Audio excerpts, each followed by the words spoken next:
We got some other movers we got to talk about here this morning. Beyond Meat is one of them.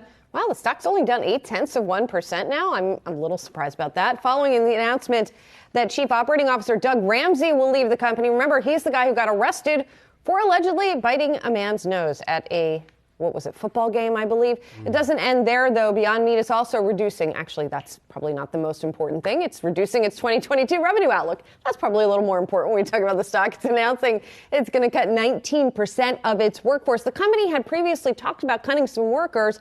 This is a much bigger number, though, of its workers than it's going to be cutting here. The company overall has just over 1,100 full-time employees, 311 full-time contract workers as of last December. And it previously had said it was only going to cut 4% of those employees. So obviously, Saz, 19% is a lot more.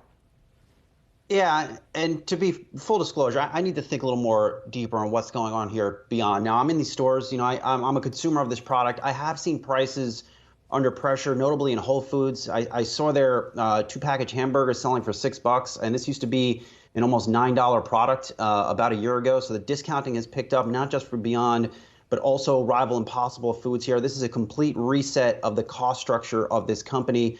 And you don't get any indication that growth will reaccelerate in the fourth quarter and then until, perhaps into the first half of next year. It's unclear. Is this just economically related where inflation is so high people are trading down, this is a more expensive product? Or is there something deeper going on here where consumers no longer view this as a true healthy alternative?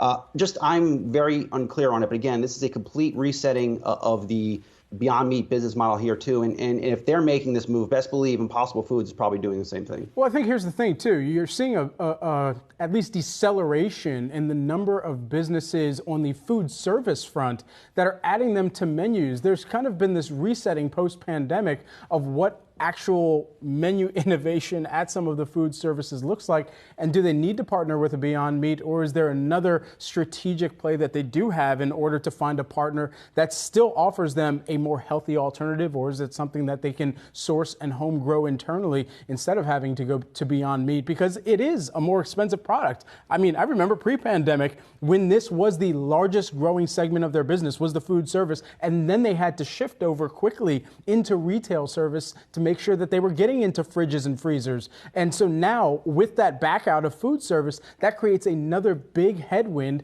when it comes to how they're going to grow out from here going forward and getting back onto menus where customers are already trying to figure out, all right, well, do we still need to go out and eat? And if we do go out and eat, are we paying up to get a Beyond Meat burger, or are we just getting something else that's on the menu that's right. still kind of fulfills the experience that we're looking Yeah, at? a couple of things I want to say here. First of all, Impossible Foods is laying off employees reportedly, so it's not something that is limited to Beyond Meat. Secondly, Beyond Meat isn't just cutting workers, and it's not just COO Doug Ramsey who's leaving the company. The CFO is leaving the company, the Vice President for Financial Planning and Analysis and Investor Relations, and the President of North America and the Global Chief Growth Officer.